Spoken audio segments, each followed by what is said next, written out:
કોઈ પણ મંત્રમાં આટલી વસ્તુ હોય, એનો ઋષિ. જો આ જેટલા મંત્રો છે ને કોઈ ઋષિએ બનાવ્યા નથી, એ ઋષિઓને ધ્યાનમાં આ મંત્રો દેખાયા છે.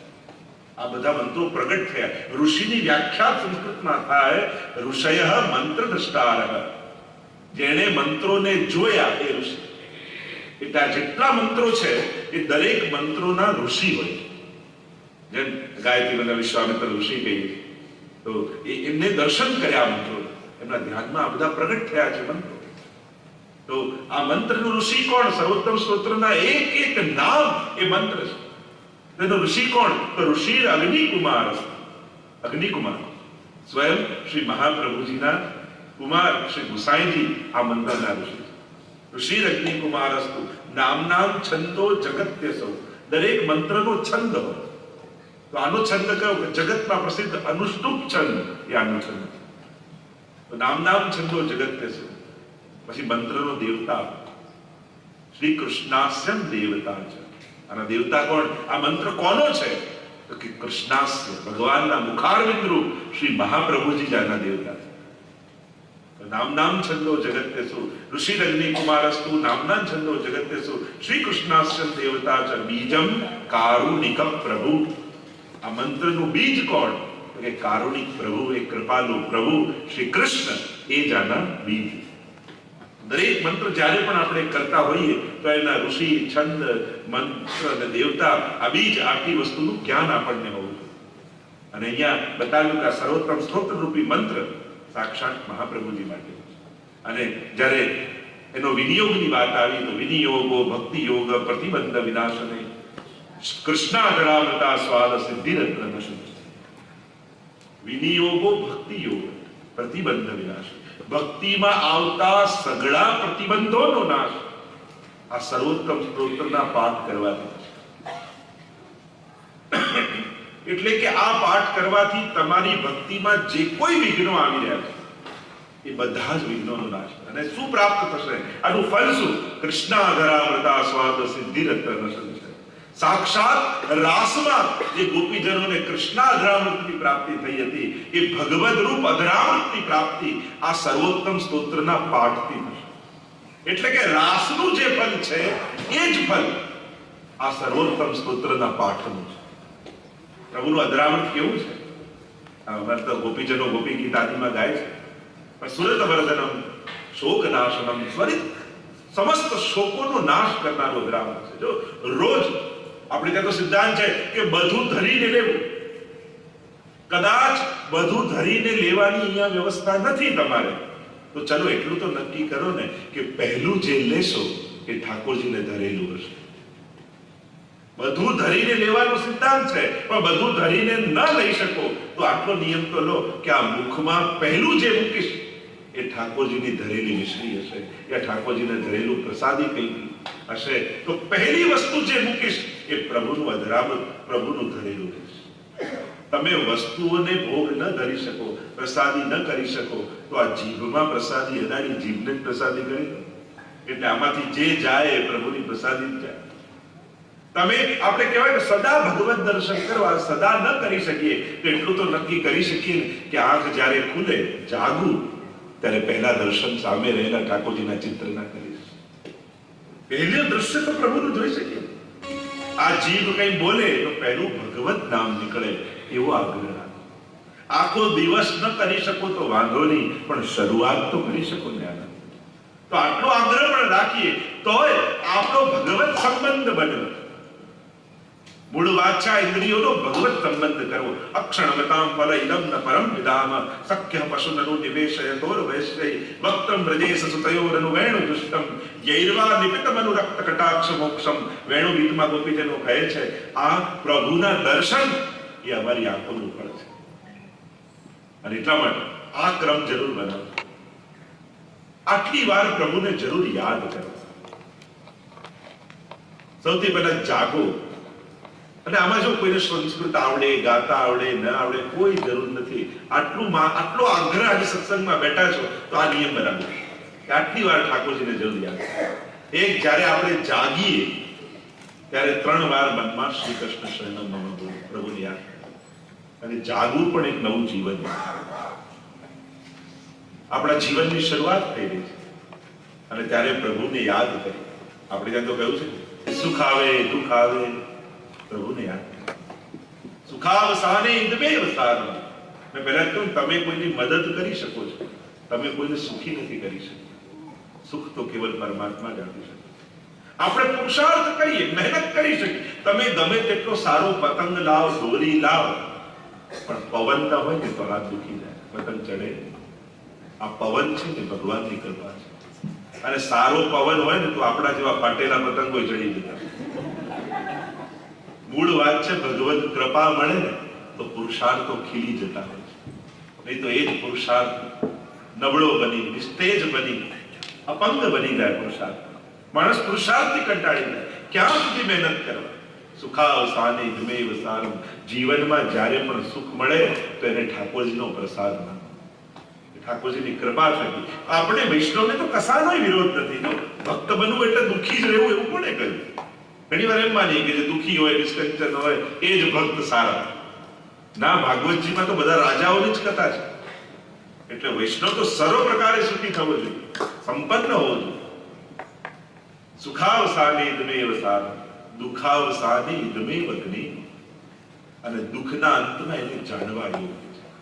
જો આપણે ભગવાનને માનવાની બહુ મહેનત કરીએ છીએ પણ જાણવાનો પ્રયાસ નથી કરતા. અને જ્યાં સુધી પ્રભુને જાણશો નહીં તો જીવનની કોઈ પણ ઘટના એના માટે અભાવ લાવી દેશે. અને ભગવાનને સમજ્યા નહીં, એને જોવા માટે બહુ મહેનત કરીએ, 2 કલાક લાઈનોમાં દર્શનમાં ઇન્ડિયાજીને ઉભા રહીએ, પણ એને જાણવાનો ક્યારે પ્રયાસ નથી કરતા. એને સમજો એ કઈ રીતે લીલા કરે છે, એ કઈ રીતે આ વિશ્વને ચલાવે છે, એ કેવો છે. જે દિવસે એને જાણી જશો પછી જીવનની દરેક ઘટનાઓ ઘટના નહીં લાગે, એની લીલા લાગે. ઘટનાઓ સુખ અને દુઃખ આપતી હોય છે અને લીલા રૂપે જીવનને જોઈએ તો સદાય આનંદ બને. તથૈવ તસ્ય લીલેતિ મત્વા ચિંતામૃતમ તજે. જે મહાપ્રભુજીના શબ્દોમાં કહું, આ બધી એની લીલા છે. જ્યારે આવું દેખાશે તો બધી ચિંતાઓ સમાપ્ત થઈ જશે. અને એટલા માટે દુઃખના એટલે કુંતાજી પણ એમની સ્તુતિ કરતા ભાગવતજીમાં વિપદા સત્તુના શશ્વત તત્ર તત્ર જગદગુરો ભવતો દર્શનમ યચ્છાદ અપુનર્ભવ દર્શનમ. પ્રભુ મારા જીવનના ડગલે ને પગલે મારા જીવનનો માર્ગ વિપત્તિઓથી ભર્યો. ઠાકોરજી પણ આવું કેમ? વિપત્તિ શા માટે જોઈએ છે? ત્યારે કુંતાજી કહે કે આ સંસારને છોડવાની તાકાત અમારામાં નથી. અને આ સુખ આવે ને ત્યારે સંસાર વધી જતો. દૂર દૂરના સગાઓ આવીને કે અમારે તો બહુ નજીક નથી, અમારે તો સીધા સગા. સંસાર વધી જાય છે પણ પ્રભુ વિપત્તિ આપો એટલે સંસાર મારે છોડવો ન પડે. મને દુખી જુએ એટલે સંસાર જ મને છોડીને જતો રહે. કે મારામાં તો છોડવાની તાકાત નથી સંસારને, પણ સંસાર જ મને છોડી દે તો આપનું ભજન કર્યું. દુઃખાવસાને ઇદમેવ અગ્નેયમ અને દેહાવસાને ઇદમેવ. અને દેહના અંતમાં ભીષ્મજી જુઓ છેલ્લે પ્રભુનું નામ લેતા લેતા અને પ્રયાણ. અદ્ભુત સ્તુતિ છે. ઇતિમતિ રૂપ કલ્પિતા વિદર્શના ભગવતી સાત્વત પુંગવે વિભૂમિ. સુંદર સ્તુતિ ભીષ્મજીએ કરી છે. ભગવાનના દર્શનની રાહ જુએ છે અને આ વાત નિશ્ચિત છે, ચોક્કસ પ્રભુ એને દર્શન આપે. જે ભગવાનની રાહ જુએ ભગવાન એના માટે જરૂર આવે. પણ એ શરતે રાહ નહીં જોવી કે મેં જેવો વિચાર્યો છે એવો જ ભગવાન થઈને આવે. આપણને ભગવાન મળતા નથી એવું નથી, પણ આપણે ભગવાનને ઓળખી નથી શકતા, બસ એટલી તકલીફ. કારણ કે આપણને તો ભગવાન આવે એટલે આમ લાઈટ થાય, ધુમાડો થાય, બેકગ્રાઉન્ડ ફિલ્મનું મ્યુઝિક વાગે અને પછી પિતાંબર ને મુગટ પહેરી પ્રગટ થાય ત્યારે લાગે ભગવાન આવ્યા. ટીવીઓમાં જોઈ એવું થઈ ગયું. પણ એ તો સદાય તમારા સત્સંગમાં જોજો, સત્સંગ કરતા કરતા કોઈની આંખો ભીજાઈ હોય, તમને એમાં શ્રીનાથજી બાબા નથી દેખાતા? એની આંખોમાં જે વૈષ્ણવની સેવા માટે આમ તેમ દોડતો હોય, એ ભાગતા પગોમાં તમને ઠાકોરજી નથી દેખાતા? તમારી થાળીમાં કોઈ કોળીઓ પીરસતો હોય, એ ઉઠેલા હાથમાં તમને શ્રીનાથજીનો હાથ નથી દેખાતો? કોઈ મધુર સ્વરમાં કીર્તન ગાતું હોય તો એની જીવા પર બેસેલા ઠાકોરજી તમને નથી દેખાતા? જોવાની તૈયારી જોઈએ. એ તો પ્રતિપલ મંડળ મધ્ય વિરાજત ગિરધર, એ તો સત્સંગમાં હોય છે. નામ વસામિ વૈકુંઠે યોગી નામ હૃદય ચ મદભક્તા યત્ર ગાયંતી તત્ર તિષ્ઠામિ નારદ. જ્યાં મારા ભક્તો મારા ગુણગાન કરે ત્યાં હું હોઉં છું. પણ તમારી ફ્રેમ લઈને ન બેસતા કે આમાં જ ફોટો આવો. એક ભક્ત હતા અને ત્યાં ગુરુની પધરામણી થઈ. જ્યારે દીક્ષા લીધી, ચિત્ર આપ્યું છે ગુરુ, અને પાછા આટલા વર્ષો પછી ઘરે પધરામણી કરી તો જોયું ભગવાનના મંદિરમાં લાવે ત્યાં એક નાનકડું ફ્રેમમાં ફોટો પડ્યો હતો ને એક નાકનો ફોટો હતો. ગુરુએ પૂછ્યું કે આટલી નાની ફ્રેમમાં નાકનો કોનો ફોટો? તો કે આપનો જ ફોટો છે.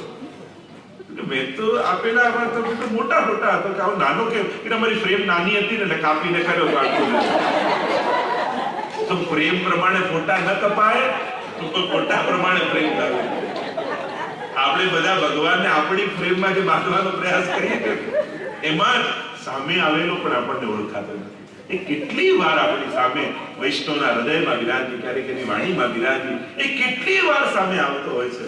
આપણે એને તૈયાર નથી થતા કે હા હમણાં આની અંદર ભગવાન છે. ઘણી વાર કોઈના મુખે બોલતો પણ હોય છે, આપણી અંદર સમજદારી જોઈએ. હમણાં વ્યક્તિ નથી બોલ્યા, આની અંદર ઠાકોરજી મને કોઈ ઈશારો કર્યો, પ્રભુએ મને કંઈક સંકેત કર્યો. એ સમજદારી આપણી હોવી જોઈએ કે એક ક્ષણે સામે આવેલા ઠાકોરજીને ઓળખી દે. જ્યારે આપણી એ શરત નથી, કારણ કે ઠાકોરજીની બહુ ખરાબ આદત છે. કહું તમને એમ બધી રીતે પ્રભુ બહુ સારા, પણ આ એક એવી ખરાબ આદત છે ને એમાં આપણે બધા જ કન્ફ્યુઝ થઈ જઈએ. અને એમની સૌથી ખરાબ આદત એ જ છે કે એ બધાને આપે છે, બધાનું કરે છે, પણ ક્યારેય કોઈને કહેતા નથી કે મેં તને આપ્યું. અને આપણને બધાને એમ લાગે કે મારી મહેનત, મારી હોશિયારી, મારી ચતુરાઈ એમાં મને મળ્યું, પણ ભગવાન વચ્ચે ક્યાંથી આવે? એ સુદામાને આપે, પણ સુદામાને કહે નહીં કે મેં તને આપ્યું. ઘણા ભગવાન હોય તો દેખાય નહીં, અને થોડું કરીને બધે આગળ આગળ દેખાય માણસ, અને બધું કર્યા પછી જે ક્યાંય ન દેખાય એ તો ભગવાન છે. એને દેખાવાની ને કહેવાની આદત જ નથી. આ માણસનો સ્વભાવ છે કે થોડું કરીને વધારે કહેવું, બધે આગળ દેખાવ. ભગવાન બધું જ કરે. સુદામાને કુબેરનો વૈભવ આપે, પણ સુદામાને પોતે એકે વાર ન કહે કે મેં તને આપ્યું છે. પૂછું રાણી હોય કે પ્રભુ આને કહી દીધું હોત તો રસ્તો જલ્દી કપાઈ જાય. પ્રભુ કહે કે જો માંગનારો માંગી ન શકતો હોય તો આપનારો કેમ એને કહી દઉં કે મેં તને આપ્યું છે. પણ રાણીઓને પ્રભુ કહે છે કે હું ક્યારે કોઈને પણ યાદ અપાવીને એને નાનું નથી કરતો. જીવને હંમેશા એમ જ લાગે કે મારી હોશિયારી, મારો પુરુષાર્થ અને મને મળ્યું, પણ ભૂલી જાય છે કે અંદર પરમાત્મા ન બિરાજ્યો હોત તો મળેલું તું મેળવી ન શક્યો. આ જેટલું મેળવીએ છીએ એમાં વેલ્યુ કોની છે? ઉપકાર કોનો માનો? આપણે $10 કોઈ આપણને આપે અને 10 વાર થેન્ક યુ કહી દઈએ, પણ જેને જીવન આપ્યું એને ક્યારે આભાર ન માનો? મોંઘામાં મોંઘું ટીવી લાવીને મૂકો, પણ ભગવાન આંખો જ નહીં લે તો એની વેલ્યુ કઈ? તો ઉપકાર તો એનો છે જેને આંખો આપી, ઉપકાર એનો નથી જે ટીવી આપી. તમે ગમે તેટલી મોંઘી કાર લાવો, પણ હાથ પગ જ ન હોય તો તમે શું કરી લેવાનું? સાચો ઉપકારી તો પરમાત્મા જ છે. આ જીવનમાં જે કાંઈ વસ્તુઓ મળે ઉપકાર નથી. આ વસ્તુઓનો આનંદ જેનાથી લઈ શકો એ જેને આપ્યું એ સાચો ઉપકાર છે. આપણે ત્યાં તો દરેકના ઉપકારોને યાદ કરવામાં આવે છે. આપણે કોઈની ફરજ નથી ગણાવતા. નાનપણમાં કોઈ શિક્ષકે ભણાવ્યું એનો ઉપકાર યાદ. આપણે એમ નથી કહેતા એનું કામ હતું, એમને જોબ હતી. આપણે તો યાદ રાખીએ કે મારા જીવનનું ઘડતર. માતા પિતાએ જન્મ આપ્યો અને મોટા કર્યા, આપણે તો એની ફરજ હતી ના. આપણે એનો ઉપકાર માનીએ છીએ કે મારા માતા પિતાનો મારા પર ઉપકાર. અને કદાચ અત્યારે મોટા થઈને એમ કહી કે આપણે વાત ન માની, નામ ન માની. જો મા બાપે આ નાનપણમાં જ આપણી વાત ન માની, અત્યારે મોટા થઈ તો કહીએ કે મારી લાઈફ છે, મારી રીતે જીવીશ, હું શું કરવા કોઈના કહેવાનું કરું. જો આ જ વાત મા બાપે નાનપણમાં આપણને કીધી હોત, મારી લાઈફ છે અને તારી લાઈફ છે, તારે જે કરવું કર, ને આપણને સ્કૂલે નતું જવું. જો ના મોકલ્યા હોત તો મોટા થઈને કહેવાનો અધિકાર રહે. આપણું ન માન્યું તો આપણું કલ્યાણ થયું. આપણને સ્કૂલે નતું જવું નાનપણમાં, તો ઉચકી મૂકી આવ્યા. કારણ જો તમારું માન્યું હોત તો આજે તમે એ સંજોગોમાં ના આવ્યા હોત કે કહી શકે કે મારી લાઈફ છે, હું મારી રીતે જીવું. આપણે ત્યાં તો બધા એકબીજાથી જોડાયેલા છે. કોઈ એક વ્યક્તિ એમ કે મારી લાઈફ હું ખતમ કરી દઉં, પણ તું એકલો નથી, તું કોઈનો દીકરો છું, કોઈનો પતિ છું, કોઈનો ભાઈ છું. આ બધાને મારવાનો તને રાઈટ નથી. તું એમ કે હું મારી જાતને ખતમ કરી દઉં, પણ તું એકલો નથી, તું ઘણા બધા સંબંધોને જીવે છે. કોઈ 15 માળનું બિલ્ડિંગ હોય ને 10મા માળે તમારો ફ્લેટ હોય ને તો મારો ફ્લેટ છે, મારે સળગાવી દો. તો ઉપર વાળાએ બૂમ પાડે, નીચે વાળાએ પડે કે તું તો જઈશ, અમને ભેગો લેતો જઈશ. આવું થાય ને. એમ આપણે એકલા નથી. આપણી સંસ્કૃતિમાં તમે કોઈના દીકરા છો, કોઈના ભાઈ છો, કોઈના પતિ છો, કોઈના મિત્ર છો, કેટલા સંબંધોને જીવો છો, અને એ બધાને સમાપ્ત કરવાનો તમારો અધિકાર. તમારા જીવનમાં જેને જેને ઘડ્યું છે તમારું જીવન, એ દરેકનો ઉપકાર આપણે યાદ રાખીએ. આપણે ત્યાં કોઈને એની ફરજો યાદ અપાવવાની વૃત્તિ નથી, આપણે ત્યાં તો એનો ઉપકાર માનવામાં આવે. તો વિચાર કરો, બધાના ઉપકાર આપણે યાદ રાખીએ, પણ જેણે આ જીવન આપ્યું એ ભગવાનને ભૂલી જવા. બીજું કઈ ન કરો તો આટલું તો કરો, 1 મિનિટ આવી ઠાકોરજી સામે એટલું તો કહી દો કે થેન્ક યુ વેરી મચ, તે મને આ જીવન આપ્યું, તે મને આટલી બધી સુવિધાઓ આપી, તે મને આટલી સગવડતાઓ. ઠાકોરજી ક્યાંથી ક્યાં આપણને, ક્યાં તમે 20, 25, 30 વર્ષ પહેલાનું તમારું જીવન વિચાર કરો કે ભારતમાં કોઈ ગામમાં રહેતા, આજે ઠાકોરજી અહીંયા લાવ્યા, બધી સુવિધા અનુકૂળતા બધું કર્યું. શું આ બધું કરવામાં તમને ભગવાનનો હાથ દેખાય છે? એનો ઉપકાર લાગે છે? સદાય ઉપકાર યાદ રાખજો. આ એની કૃપા થકી જ આજે આપણે એવા સંજોગોમાં પહોંચ્યા છે કે આ બધું અનુકૂળ થયું. તો બધું અનુકૂળ થયું તો એના માટે રોજ ઠાકોરજીનો આભાર માનો કે પ્રભુ તારો ખૂબ આભાર છે.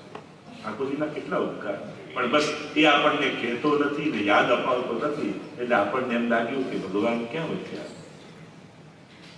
તો શ્રી મહાપ્રભુજી ઠાકોરજીની કૃપા આપણા પર છે. તો જે વાત કરી રહ્યા હતા, કૃષ્ણ અધરામૃતા સ્વાદ સિદ્ધિરત્ર ન સંશય, તો એ અધરામૃતનો આનંદ આ સર્વોત્તમ સ્તોત્રમાં સાક્ષાત પ્રભુનું અધરામૃત વિરાજમાન છે. અને ગોપી ગીતમાં જે ગોપીજનો ગાય છે એ અધરામૃતનો આનંદનું દાન આ સર્વોત્તમ સ્તોત્રના પાઠમાં તૂટી જાય છે. કારણ કે મહાપ્રભુજી સાક્ષાત વેણુ રૂપ છે, એની સુધારું છે. એની તો ઘણી ગહન ચર્ચાઓ છે. આપણે ત્યાં મહાપ્રભુના અનેક સ્વરૂપોની શાસ્ત્રોક્ત અને સૈદ્ધાંતિક ચર્ચાઓ તો કરી, એની ભાવાત્મક પણ ઘણી ચર્ચાઓ છે કે મહાપ્રભુજીની આદિ દૈવિક સ્વરૂપ શું છે. આપણે ત્યાં 2 પ્રકારની સૃષ્ટિ માનવામાં આવે છે કે જ્યારે ઠાકોરજીએ ગોપીજનોને બોલાવવા માટે વેણુનાદ કર્યો અને નાદ સાંભળીને જે વ્રજભક્તો આવ્યા એને કહેવાય નાદ સૃષ્ટિ. એ છે આ વૈષ્ણવી સૃષ્ટિ. અને બીજું આપણે ત્યાં ઠાકોર જયારે વેણુનાદ કરતા અને એમના અધરામૃતના બિંદુ સર્યા અને સ્વામીજીએ ઝીલી લીધા, એ છે બિંદુ સૃષ્ટિ. એ આપણો વલ્લભપુર માનવામાં. તો 2 પ્રકારની સૃષ્ટિમાં માનવામાં આવી, એક બિંદુ સૃષ્ટિ, બીજું નાદ સૃષ્ટિ. અને કહ્યું કે સાક્ષાત કૃષ્ણ અધરામૃતનું પ્રાપ્ત થશે એમ કહી અને જ્યાં 108 નામનો પ્રારંભ કર્યો અને પહેલું જ નામ કહ્યું આનંદાય નમઃ. બધા સ્વચ્છ આનંદાય નમઃ,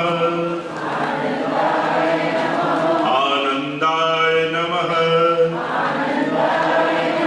શ્રી વલ્લભાધીશ કી.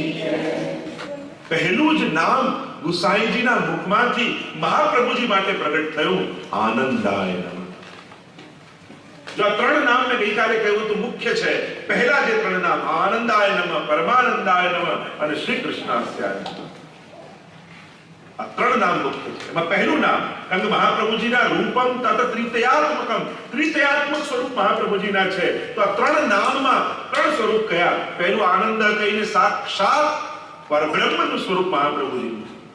બીજું પરમાનંદાય કહીને સ્વામીજીનું સ્વરૂપ મહાપ્રભુજીનું છે. અને ત્રીજું કૃષ્ણાસ્યાય કહીને સાક્ષી સ્વરૂપ મહાપ્રભુજીનું. તો પહેલું નામ કેવું? આનંદાય નમઃ. કારણ કે વેદમાં બ્રહ્મની વ્યાખ્યા કરવામાં આવી, આનંદ માત્ર કરપાદ મુખોદરાદ. બ્રહ્મનું સ્વરૂપ કેવું છે? તો કે આનંદ માત્ર કર પાદ મુખ ઉદરાદ. એટલે કે જે સર્વાંગ આનંદમય છે એ બ્રહ્મનું રૂપ છે. એટલે આનંદાય નમઃ કહીને કહ્યું આ મહાપ્રભુજી કોઈ સાધારણ રૂપ નથી, એ સાક્ષાત પૂર્ણ પુરુષોત્તમ શ્રી કૃષ્ણનું જ સ્વરૂપ છે. આપણને એમ થાય કે કોઈને ભગવાન કેમ માનવા? જો અત્યારે તો લોકો રોજના એક ભગવાન નવા પેદા થાય. પણ ભગવાન કોને કહેવાય? આપણે જેને પગે લાગીએ ભગવાન થઈ જાય? ના, ભગવાન માટે 3 શરતો જોઈએ. એક સૌથી પહેલી શરત, એમના જન્મ પહેલા કોઈ ગ્રંથોમાં એમનો ઉલ્લેખ હોવો જોઈએ કે આ રીતે પ્રભુનું પ્રાગટ્ય થશે. આ સૌથી મહત્વની શરત છે. કોઈ પણ કોઈને ભગવાન કહેતો હોય તો પૂછું કે કયા ગ્રંથમાં આમના વિશે લખ્યું? કારણ કે એમના પ્રાગટ્ય પહેલા, જો રામચંદ્રજી પણ થયા તો વાલ્મીકીજી પહેલા રામાયણ લખ્યું, પછી આ બધી લીલાઓ. તો એ પૂર્વમાં પ્રભુજીના ઉલ્લેખો આવે છે. અને એટલા માટે મહાપ્રભુજીને આપણે પરબ્રહ્મ કહીએ, કારણ કે પુરાણોમાં એમનો ઉલ્લેખ છે. અગ્નિ રૂપો દ્વિજાચાર્યો ભવિષ્યામીય ભૂતલે વલ્લભો અગ્નિરૂપ સાક્ષાત વિઠ્ઠલ પુરુષોત્તમ એમ ભવિષ્ય પુરાણમાં સ્પષ્ટ નામનો ઉલ્લેખ કરવામાં આવ્યો કે આ રીતે મહાપ્રભુજીને ગુસાઈની સ્વરૂપે હું પ્રગટ થયો. આપણે એમ કહીએ કે આપણા ગુરુ એટલે આપણે ભગવાન કહી દઈએ, એમ કોઈ ભગવાન ન થઈ જાય. શાસ્ત્રોક્ત ધર્મ હોવો જોઈએ. તો કે પુરાણમાં લખેલું છે નામ સાથે. અને સીધું સરળ સમજાય જો એક્ઝામ્પલ આપું તો મહાપ્રભુજીના કાળ પૂર્વ નરસિંહ મહેતાનો કાળ, નરસિંહ મહેતાનો લગભગ 600 વર્ષ પૂર્વનો કાળ, એટલે કે મહાપ્રભુજીના પ્રાગટ્ય પહેલા નરસિંહ મહેતાનો જન્મ થયો અને હજી મહાપ્રભુજી પ્રગટ નથી થયા. પુષ્ટિ માર્ગના આપણા પહેલા વધાઈયા નરસિંહ મહેતા કહેવાય. તો પહેલી વધાઈ પુષ્ટિ માર્ગની કોઈ અષ્ટસખાએ નથી ગાઈ, નરસિંહ મહેતાએ ગાઈ છે. મહાપ્રભુજી પ્રગટ થયાના પહેલા કે વલ્લભ વિઠ્ઠલ પ્રગટશે, પુષ્ટિ માર્ગ વિશદ કરશે, નિસ્સાધન જગતે થાય, એવું નરસિંહ મહેતાએ ગાયેલું ભજન છે. તો પહેલા વધાઈએ કહેવાય કે આ રીતે વલ્લભ વિઠ્ઠલ પ્રગટશે. એવા અનેક પ્રમાણો, હમણાં એની વધારે ચર્ચા ન કરતા, કે આ રીતે પૂર્વ શાસ્ત્રોમાં પ્રમાણ છે કે આ રીતે મહાપ્રભુજી શ્રી વલ્લભાચાર્ય રૂપે સાક્ષાત પ્રભુ પ્રગટ થશે. કેવલ આપણા ગુરુ છે એટલે આપણે ભગવાન કહી દઈએ એમ નથી, શાસ્ત્રોક્ત પ્રમાણ. બીજું ભગવાન હોવાનું સાબિતી કે એમના શ્રીઅંગમાં પ્રભુ જેવા ચિહ્નો હોવા, અને એટલે મહાપ્રભુજીના ચરણારવિંદમાં ઠાકોરજી જેવા સાક્ષાત ચિહ્નો. અને ત્રીજું, સાધારણ મનુષ્ય કરતા જે વિશેષ પ્રભાવ છે એ ભગવત્તાનો પ્રભાવ એમની લીલામાં પ્રગટ થયો છે. એવા અતિ માનુષી કાર્ય એમના દ્વારા થાય, જે મરેલાને જીવન કરી દે, આદિ અનેક પ્રકારના જે સાધારણ શબ્દોમાં ચમત્કાર કે પણ જે પ્રભુના પ્રભાવવાળા કાર્યો થાય એ જે કરી શકે એમના જીવન ચરિત્ર દરમિયાન, એ પ્રભુ હોવાનું પ્રમાણ. આમ 3 પ્રમાણ માનવામાં આવે. તો સાક્ષાત આનંદાય કહીને અહીંયા કહ્યું કે આ સાક્ષાત પૂર્ણ પુરુષોત્તમ શ્રી કૃષ્ણનું સ્વરૂપ છે. કારણ કે વેદમાં આનંદ માત્ર કરપાદ મુખોદરાથી બ્રહ્મની વ્યાખ્યા કરી, અને એ જ વેદમાં જે બ્રહ્મનું વર્ણન છે એ જ નંદ બાબાના ઘરે સારસ્વત કલ્પમાં બ્રજમાં પ્રગટ થયા એ શ્રી કૃષ્ણ. અને એટલા માટે નંદ મહોત્સવ આપણે શું ગાઈએ? નંદ ઘેર આનંદ ભયો. વેદમાં બ્રહ્મનું સ્વરૂપ આનંદ છે, પણ એ કયા નામે થયો કે જય કનૈયાલાલ. બાકી નંદ મહોત્સવમાં કહીએ છે નંદ ઘેર આનંદ ભયો. વેદમાં બ્રહ્મનું રૂપ સ્વરૂપ આનંદ રૂપ છે, અને વેદમાં વર્ણવેલા પરમાત્મા નંદ બાબાના ઘરે પ્રગટ થયા.